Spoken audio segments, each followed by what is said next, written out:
bola Persibku, jadi juara Persibku, bermain bola Persibku, takkan pernah kalah, jangan mau mengalah. Lagi-lagi Gustavo Almeida menjadi mimpi buruk bagi Persib. Sampurasun Persib, rampes juara. Yo yo yo yo yo. Lanjutan Liga 1 putaran kedua, Persib gagal meraih poin penuh di kandang karena harus rela disamakan kedudukannya oleh Arema FC dengan skor akhir sama-sama 2. Seperti laga di putaran pertama, di pertandingan ini Gustavo Almeida keul pisan kasih eta urang aslina kembali jadi penghalang kemenangan Persib. Sampurasun Persib, rampes juara. Kita lihat dulu video highlight Persib melawan Arema. Check it out.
Bermain di kandang dengan dukungan para bobotoh yang sudah kembali lagi memenuhi tribun, membuat Persib tancap gas dari menit pertama. Di pertandingan ini Persib kembali lakukan taktik high press. Hasilnya di menit 16, Levi Madinda dapat peluang yang dia menendang bola dan kena ke tangan para pemain Arema. Lalu lakukan tendangan keras yang membentur tangan bek Arema di kotak terlarang dan David da Silva mampu mengeksekusi penalti dengan sangat baik.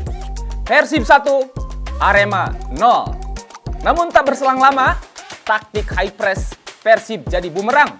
Manfaatkan garis pertahanan yang tinggi, Arema lakukan serangan balik cepat melalui Loko Lingoy. Dan si tarik pisan lompatna yang membuat Alberto tak mampu mengejar.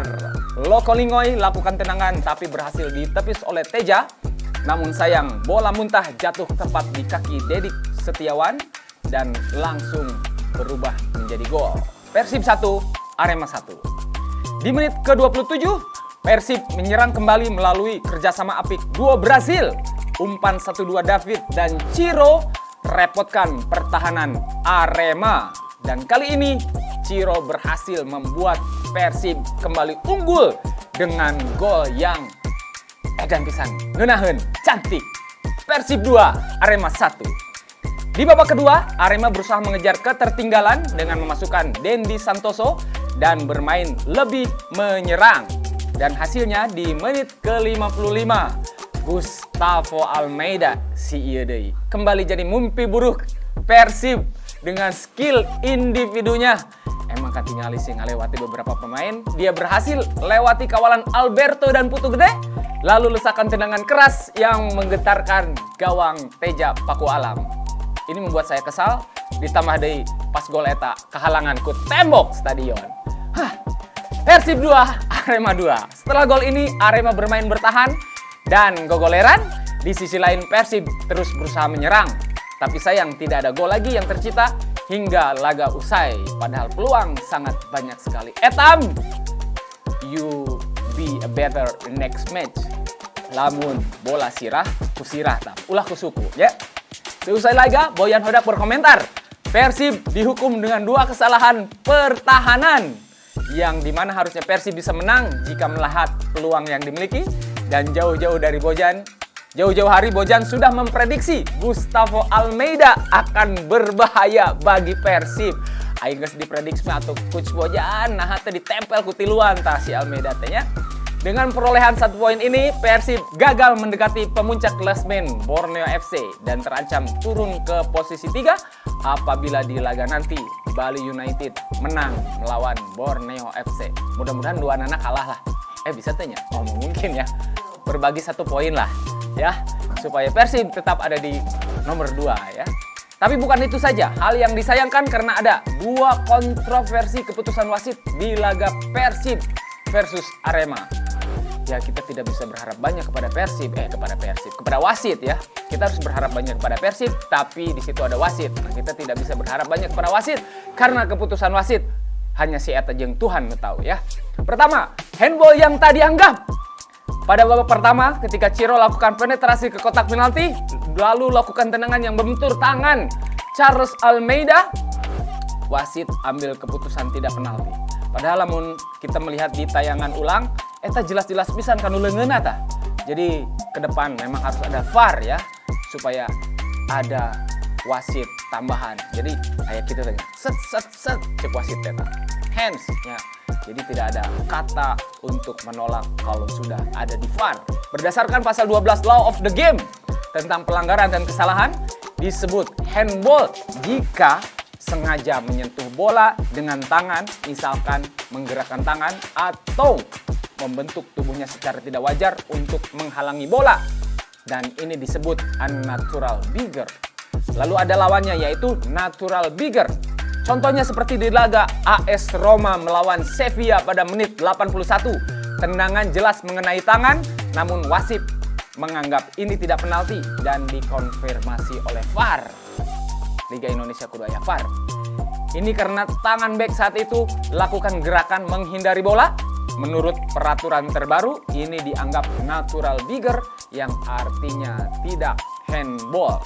Lalu kita lihat bagaimana saat Ciro lakukan tendangan. Charles Almeida yang menghadang terlihat melebarkan tangannya dengan tidak wajar. Dan tendangan Ciro pun jelas mengenai tangan. Kunaon tari wasit keningali, tapi tidak dianggap sebagai penalti. Ya, mungkin dari posisi wasit tidak jelas melihat kejadian ini. Teknologi VAR juga belum ada di Indonesia. Mahal berenya. Tapi walaupun begitu, sangat disayangkan karena Persib dirugikan dari hal ini karena tidak mendapatkan penalti. Mudah-mudahan komisi wasit nih ya, komisi disiplin wasit bisa melihat dan bisa natar ulang deui wasit supaya henteu rabun ayam. Kedua, pelanggaran Ahmad Figo. Di menit 90, Persib dapat kesempatan serangan balik lewat Mark Klok. Lalu di-tackle oleh Ahmad Figo. Eta jelas pisan sama ebit-bit terlihat. Ai wasit teu ningali padahal di lapang. Kunaon nya?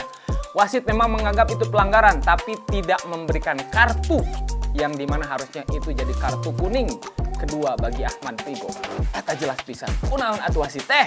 Kalau menurut bobotoh cik kumaha? Mudah-mudahan wasit selalu sehat ya dan diberikan penerangan melalui mata yang jelas. Mun bisa mata elang setesit. Kita akan kembali dengan konten-konten Persib terupdate hanya di Sampurasun Persib tiap hari Senin, Rabu, Kamis jam 7 malam bersama saya Ebit Bit. Yo, Sampurasun Persib, Rampes juara, slice of resistance, free Palestine. Yo yo yo yo. Bermain bola Persib jadi